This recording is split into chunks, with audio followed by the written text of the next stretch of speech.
Spec Ops: The Line. It's an amazing game in many ways. Not normally my cup of whatever, but it does have elements that just transcend the sort of squad-based shooter that it kind of basically fits into.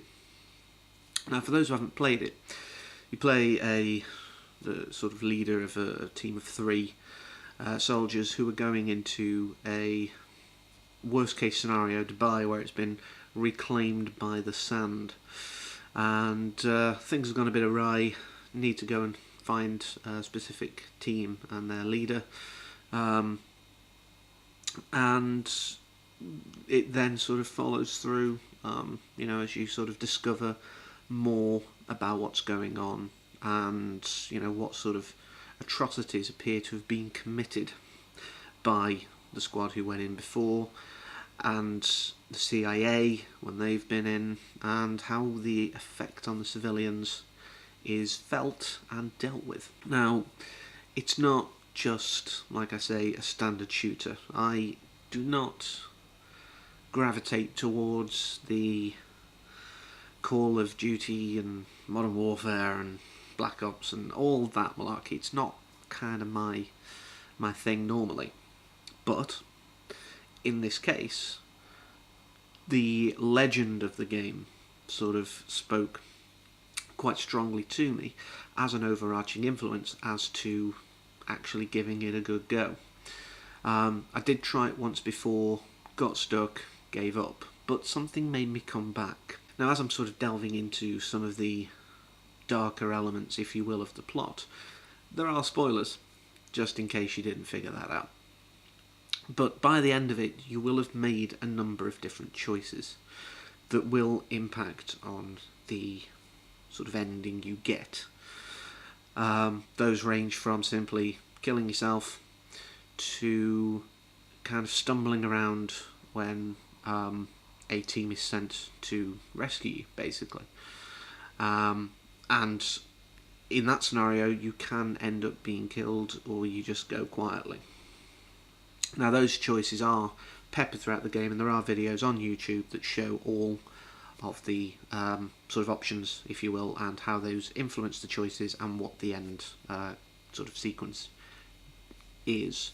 But the big reveal comes when you finally confront the man you have been sent to look for, John Conrad, and you have this sort of discussion with him, and he's sort of painting a picture of basically the effects of white phosphorus, very similar to an earlier sequence in the game, which is practically not a choice. It's one of the ones where I'm like, well, you're destined to sort of fail. But that moment in and of itself was rather gripping.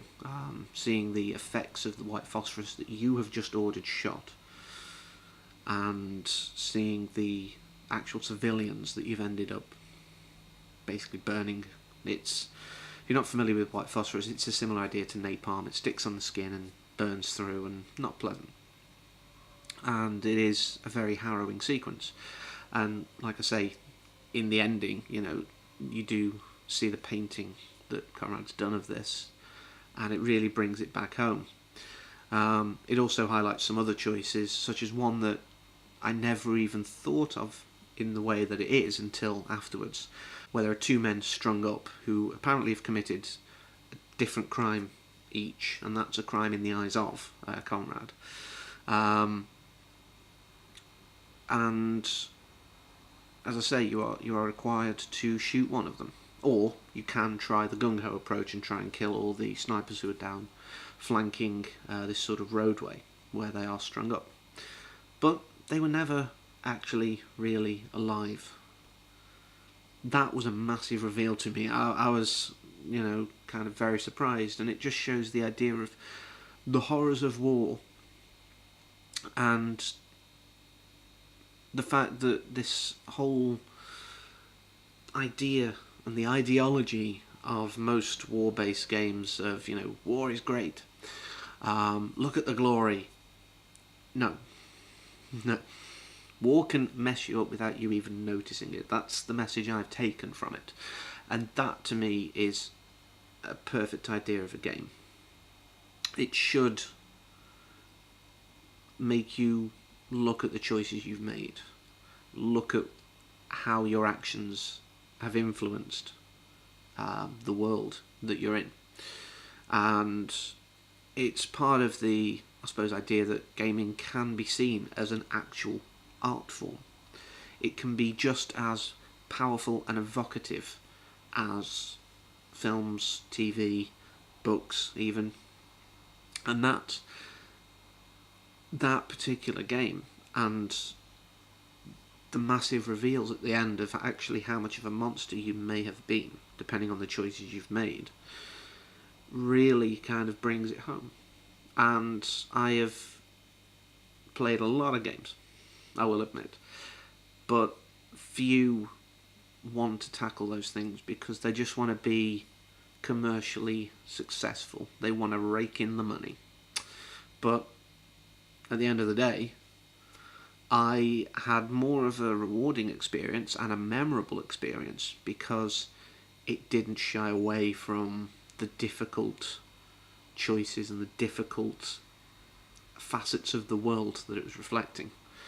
So if you haven't played it, look past the fact, I did, look past the fact that it's, a war shootery kind of thing.